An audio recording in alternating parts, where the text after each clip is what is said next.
بسم اللہ الرحمن الرحیم۔ السلام علیکم ورحمۃ اللہ وبرکاتہ۔ رمضان المبارک میں جس گھر کے اندر 10 بار سورۃ اخلاص پڑھی جاتی ہے وہاں کیا ہوتا ہے؟ رمضان المبارک میں جس گھر کے اندر 10 بار سورۃ اخلاص پڑھی جاتی ہے وہاں کیا ہوتا ہے؟ اس سورہ مبارکہ کو ایک تہائی قرآن کہا گیا ہے۔ جو شخص 3 بار سورۃ اخلاص کی تلاوت کرے گا اسے پورے قرآن کا ثواب ملے گا۔ اللہ تعالیٰ اپنی ذات و صفات، اپنے حکمت بھرے کاموں میں یکتا ہے۔ وہ صمد ہے، یعنی ساری مخلوق اس کی محتاج ہے، وہ کسی کا محتاج نہیں۔ قرآن حکیم کی تلاوت باعث برکت و ثواب ہے۔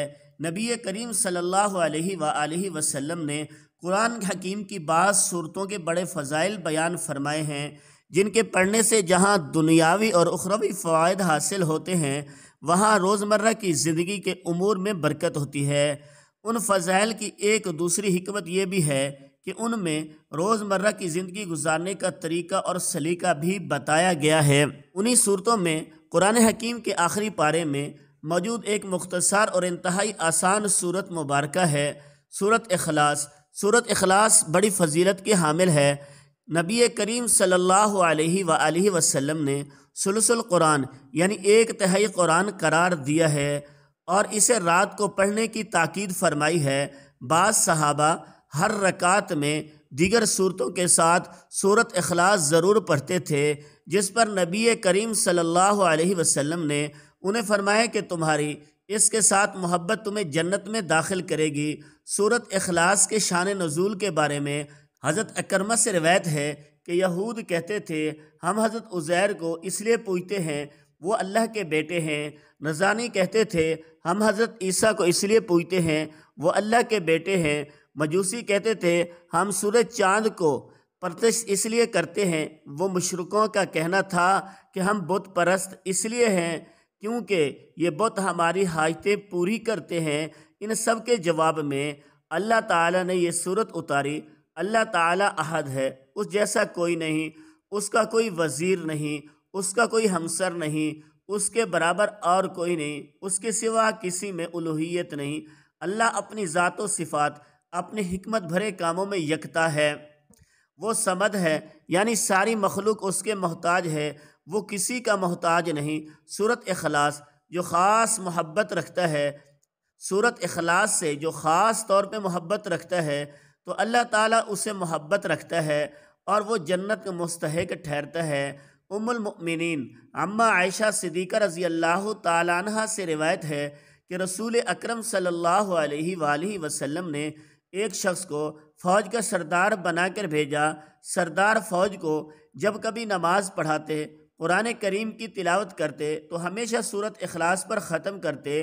فوج جب واپس آئی تو سپاہیوں نے رسول اللہ صلی اللہ علیہ وسلم سے اس بات کا ذکر کیا۔ آپ نے فرمایا کہ ان سے پوچھو وہ کیوں ایسا کرتے تھے۔ پس صحابہ اکرام نے سردار سے پوچھا تو انہوں نے جواب دیا یہ رحمان کی صفت ہے اور میں یہ بات پسند کرتا ہوں کہ اس کو پڑھا کروں۔ آپ نے فرمایا کہ ان سے کہہ دو کہ اللہ تعالیٰ تم سے محبت رکھتا ہے۔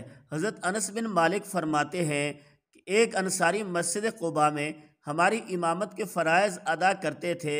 ان کی عادت تھی جب بھی نماز میں سورۃ فاتحہ کے بعد کوئی سورت پڑھنے لگتے تو پہلے سورۃ اخلاص پڑھتے اور ہر رکعت میں اسی طرح کرتے۔ صحابہ نے ان سے کہا کیا آپ سورۃ اخلاص پڑھنے کے بعد یہ سوچتے ہیں کہ یہ کافی نہیں پھر دوسری بار بھی پڑھتے ہیں؟ تو انہوں نے فرمایا میں اسے ہرگز نہیں چھوڑوں گا۔ اگر تم لوگ چاہتے ہو کہ میں تمہاری امامت کروں تو ٹھیک ہے، ورنہ میں چھوڑ دیتا ہوں۔ نمازی انہیں اپنے سب سے افضل سمجھتے تھے، لہذا کسی اور کی امامت پسند نہیں کرتے تھے۔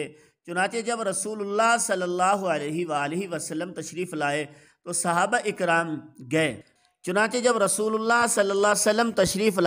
تو صحابہ اکرام نے نبی کریم صلی اللہ علیہ وسلم کے سامنے یہ واقعہ بیان کیا کہ آپ کے امام مسجد سے پوچھا کہ تمہیں اپنے دوستوں کی تجویز پر عمل کرنے سے کون سی چیز روکتی ہے؟